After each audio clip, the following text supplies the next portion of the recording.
මම කොහෙවත් යන්නේ නැහැ. මම කොහෙවත් යන්න කැමති නැහැ. ඔහු කොහෙවත් වැඩ කරන්නේ නැහැ. එයාලා කොහෙවත් ඉගෙන ගන්න නැහැ.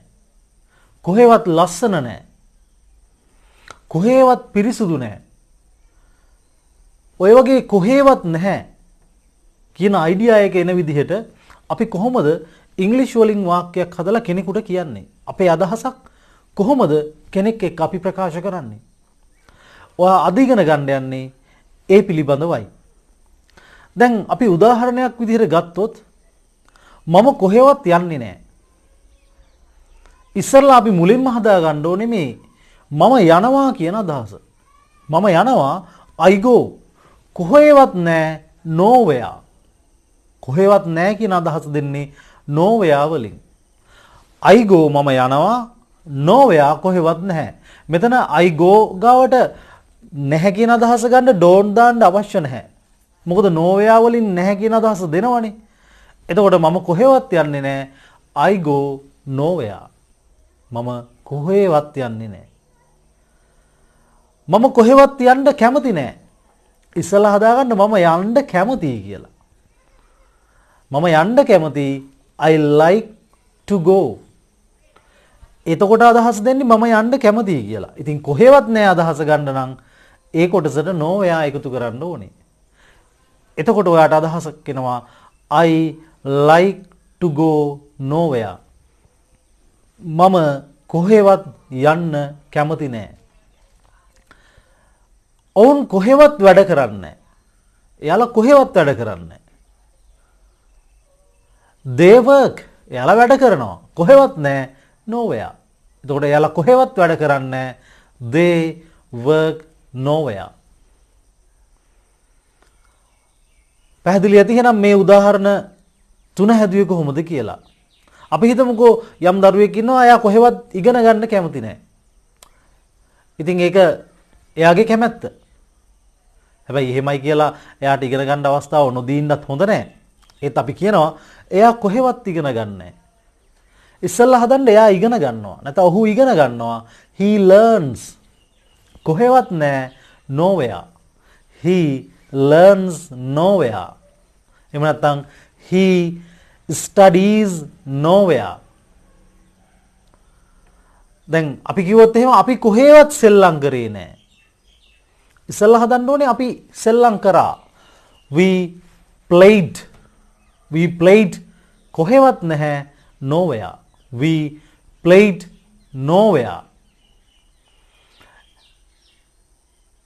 එයාලා කොහෙදිවත් හම්බෙන්නේ නැති වෙයි. ඉස්සෙල්ලා හදන්න ඕනේ එයාලා හම්බෙයි කියලා. හමු වෙයි. They will meet කොහෙවත් නැහැ nowhere. එහෙනම් they will meet nowhere. එයාලා කොහෙදිවත් හම්බෙන්නේ නැති වෙයි. එයාලා කොහෙවත් හම්බෙන්නේ නැති වෙයි. right. එහෙනම් මේ nowhere කියන වචනේ ඇතුළෙම නැහැ කියන අදහස තියෙන නිසා අය අපේ මුල් වාක්‍යයට don't, can't, didn't, doesn't ඒ වගේ not එන අදහස් දාන්න අවශ්‍ය නැහැ. මොකද nowhere වලින් not එහෙම නැත්නම් නැහැ. එහෙම නැත්නම් no කියන අයිඩියා එක දෙනවා. එතකොට සමහර වෙලාවට මේක මම දැකලා තිනවා කට්ටිය වැරදි විදිහට භාවිතා කරනවා. මොකද nowhere එක මුල් කොටසටත් don't කියලා දානවා. දැන් අපි උදාහරණයක් විදිහට ගත්තොත් එහෙම එයාලා කොහෙවත් යන්නේ නැහැ. ඒකේ නිවැරදි එක වෙන්න ඕනේ they go nowhere. හැබැයි ඒක කිව්වොත් එහෙම they don't go nowhere කියලා. It's wrong. මොකද don't go කියන්න අවශ්‍ය නැහැ. nowhere ඇතුලේ no තියෙන නැහැ කියන අදහස තියෙනවනේ. එහෙනම් they go nowhere කිව්වම ඇති. එතකොට මම ඇයව කොහෙදිවත් දැක්කේ නැහැ. ඉස්සලා හදන්න මම ඇයව දැක්කා. I saw her. ඒ කොටස විතරක් අදහස් ආවොත් I saw her මම ඇයව දැක්කා. ඒත් මට කියන්න ඕනේ මම ඇයව දැක්කා කියලා නෙමෙයි. මම ඇයව කොහෙදිවත් දැක්කේ නැහැ. I saw her nowhere. මම කොහේ ඉඳලවත් නෙමෙයි යන්නේ. මම කොහේ ඉඳලවත් නෙමෙයි යන්නේ. I come from nowhere. I come from nowhere. දැන් මම කොළඹ ඉඳලා ඉන්නේ නම් I come from Colombo. I come from Colombo. ඒත් මම කොහෙවත් ඉඳලා නෙමෙයි එන්නේ. I come from nowhere. කොහෙවත් සිට නෙමෙයි මම එන්නේ. I come from nowhere. ඒ විදිහට ඔය nowhere කියන කොටස වාක්‍යයේ අවසානයේට තමයි මම මේ උදාහරණ ටිකේදී එකතු කරලා ඔයාලට පෙන්වුවේ. ඒකෙදි අපිට වර්තමානය ගැන කතා කරන්න පුළුවන්, අතීතය ගැන කතා කරන්න පුළුවන්, අනාගතය ගැන කතා කරන්න පුළුවන්. එක එක කොටස් පිළිබඳව අපිට අපේ අදහස් ප්‍රකාශ කරන්න පුළුවන්. මම තව උදාහරණකින් ඔයාලට ඒක පැහැදිලි කරලා දෙන්නම්. ඇය කොහෙවත් යන්නේ නැහැ. She goes nowhere. ඒ කියන්නේ ඇය සාමාන්‍යයෙන් කොහෙවත් යන්නේ නැහැ. She goes nowhere. යන්නේ නැහැ. ඇය කොහෙවත් යන්නේ නැහැ. හැබැයි මේක අපි හදුවොත් එහෙම ඇය කොහෙවත් ගියේ නැහැ. එහෙනම් she goes භාවිතා කරන්න බෑ අපිට. එතෙන්ට අපි භාවිතා කරන්නේ she went. She went nowhere. ඇය කොහෙවත් ගියේ නැහැ. She stayed at home. ඇය ගෙදර හිටියේ. She went nowhere. ඇය කොහෙවත් ගියේ නැහැ. එතකොට ඒකෙන් කියන්නේ අතීත කාලයක් ගැන. එතකොට මම ඕක අනාගත කාලයෙන් ගැන කිව්වොත් she will go nowhere. ඇය කොහෙවත් යන්නේ නැති වෙයි. She will go nowhere. ඇය කොහෙවත් යන්නේ නැති වෙයි. එහෙනම් ওই වාක්‍ය තුනේම nowhere ආවා මුල් කොටසට not කියන අදහසක්, don't කියන අදහසක්, doesn't කියන අදහසක්, didn't කියන අදහසක්, නැත්නම් will not කියන idea එකක් ආවේ නැහැ. She goes nowhere. ඇය කොහෙවත් යන්නේ නැහැ. She went nowhere. ඇය කොහෙවත් ගියේ නැහැ. She will go nowhere. ඇය කොහෙවත් යන්නේ නැති වෙයි. මම හිතනවා ඔයාලට මේක ගොඩක් පැහැදිලි ඇති කියලා. මේක කියන්න තව ක්‍රම කීපයක් තියෙනවා. ඒත් අපි ඔක්කොම එක ගොඩට දාගත්තාම මේක මෙස් වෙනවා. මේක අවුල් වෙනවා වැඩි. ඒ නිසා ඔයා මේ ක්‍රමේ හුරු වෙන්න. මම ඉස්සරහා වීඩියෝ වලින් මේ දේවල් දෙනවා. එතකොට ඔයාලට මේ දේවලුත් පැහැදිලිව ඉගෙන ගන්න පුළුවන්. දැනට මේ nowhere කියන වචනය ආවම ආයේ මුල් කොටසට don't හරි, doesn't හරි, didn't හරි, will not හරි, am not, is not, are not ඔය වගේ not එන වචන දාන්න අවශ්‍ය නැහැ. ඉතින් මම නැවත නැවතත් මේ වීඩියෝ එකේ කිව්වා. මොකද එහෙම දාපුවාම හරි කැතයි අදහස ඒත් එකම වැරදි. දැන් අපි බලමු ඔය nowhere කියන කොටස වාක්‍යයේ මුලට එකතු කරන්නේ කොහොමද කියලා. දැන් අපි සමහරලාට කියනවා කොහෙවත් ලස්සන නැහැ. කොහෙවත් ලස්සන නැහැ.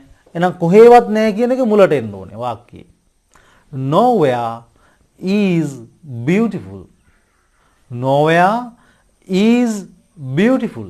කොහෙවත් ලස්සන නැහැ. අපිට ඕනනම් තව අදහසක් ඕකට එකතු කරන්න පුළුවන්. කොහෙවත් ලස්සන නැහැ මගේ ගෙදර තරම්.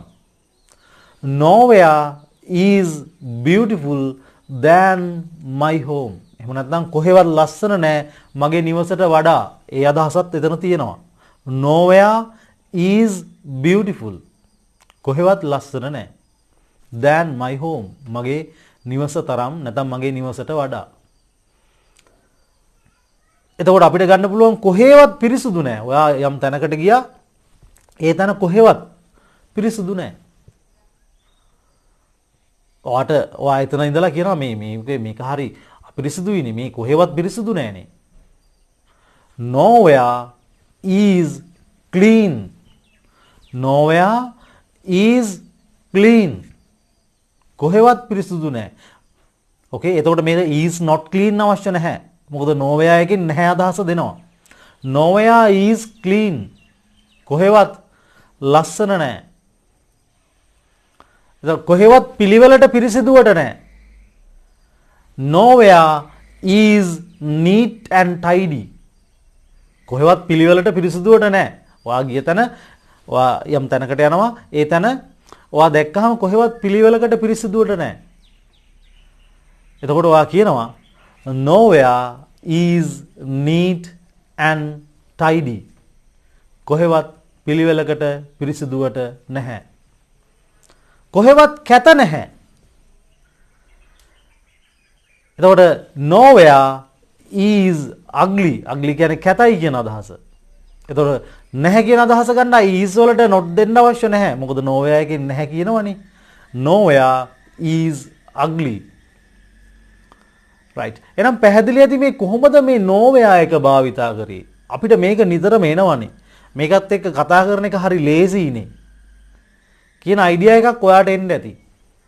ඒ නිසා මේ අපි එදිනෙදා භාවිතයේදී මේ සරල ක්‍රම ඉගෙන ගන්න තරමට අපිට භාෂාව භාවිතා කරන්න හරි ලේසි.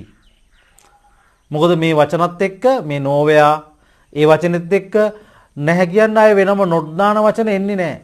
ගොඩක් අයට ওই don't, doesn't, didn't ඒවා පැටලෙනවා. එතකොට මෙතන එහෙම පටල ගන්න අවශ්‍ය නැහැ. මොකද ඒ වචන ගන්න අවශ්‍ය නැහැ. right. එහෙනම් මම හිතනවා මේ examples ටික ඔයාලට පැහැදිලි ඇති කියලා. අපි තව පොඩ්ඩක් මතක් කරගෙන බලමු. මම කොහෙවත් යන්නේ නැහැ. I go nowhere. මම කොහෙවත් යන්න කැමති නැහැ. I like to go nowhere. එයාලා කොහෙවත් වැඩ කරන්නේ නැහැ. They work nowhere. ඔහු කොහෙවත් ඉගෙන ගන්නේ නැහැ. He learns nowhere. එහෙම නැත්නම් he studies nowhere. ඕවම අපි අතීත කාලයට අරන් කිව්වා. අතීත කාලයට අරන් කියන්න පුළුවන්. මම කොහෙවත් ගියේ නැහැ. I went nowhere. මම කොහෙවත් යන්න කැමති වුණේ නැහැ. I liked to go nowhere. එයාලා කොහෙවත් වැඩ කරේ නැහැ. They worked nowhere. අපි කොහෙවත් සෙල්ලම් කරේ නැහැ. We played nowhere. ඔහු කොහෙවත් ඉගෙන ගත්තේ නැහැ. He learned nowhere. එහෙම නැත්නම් he studied nowhere. ඇය කොහෙවත් ගියේ නැහැ. She went nowhere. මම කොහෙදිවත් ඇයව දැක්කේ නැහැ. I saw her nowhere. ඒකම අපි අනාගත කාලයට අරගෙන කියන්නත් පුළුවන්. මම කොහෙවත් යන්නේ නැති වෙයි. I will go nowhere. ඇය කොහෙවත් යන්නේ නැති වෙයි. She will go nowhere. එයාලා කොහෙවත් සෙල්ලම් කරන්නේ නැති වෙයි. They will play nowhere. ඔහු කොහෙවත් ඉගෙන ගන්නේ නැති වෙයි. He will learn nowhere. එතකොට කොහෙවත් ලස්සන නැහැ. Nowhere is beautiful. එතකොට nowhere මුලට එන්නේ. Nowhere is beautiful. කොහෙවත් ලස්සන නැහැ. ඒකම අතීතයට ගන්න පුළුවන්. Nowhere was beautiful. කොහෙවත් ලස්සනට තිබුණේ නැහැ. ඒකම අනාගත කාලයට ගන්න පුළුවන්. Nowhere will be beautiful. කොහෙවත් ලස්සනට තියෙන්නේ නැති වෙයි. කොහෙවත් පිරිසිදු නැහැ. Nowhere is clean. Nowhere is clean. කොහෙවත් පිරිසිදුවට තිබුණේ නැහැ. Nowhere was clean. කොහෙවත් පිරිසිදුවට තියෙන්නේ නැති වෙයි. Nowhere will be clean. එහෙනම් මේ nowhere එක්ක nowhere කියන තනි වචනේත් එක්ක වර්තමාන කාලයේ කොහොමද අපි අදහස් ප්‍රකාශ කරන්නේ? අතීත කාලයේ කොහොමද අදහස් ප්‍රකාශ කරන්නේ? ඒකම අනාගත කාලයට අරගෙන කොහොමද අදහස් ප්‍රකාශ කරන්නේ කියන එක මම වෙන්වෙන්ව ඔයාලට පැහැදිලිව කියලා දුන්නා. ඔයාට තියෙන්නේ මේ දේවල් මේ විදිහටම හොඳින් භාවිතා කරලා ඔයාගේ ඉංග්‍රීසි භාෂා කතා කිරීමේ හැකියාව දියුණු කරගන්න. මම නිතරම කියන්නේ ඒකයි. මේක ප්‍රායෝගිකව ඔයාගේ ලයිෆ් එකට ඇප්ලයි කරලා ආදේශ කරලා භාවිතා කරන්න. right. So let's meet with another new video. So goodbye.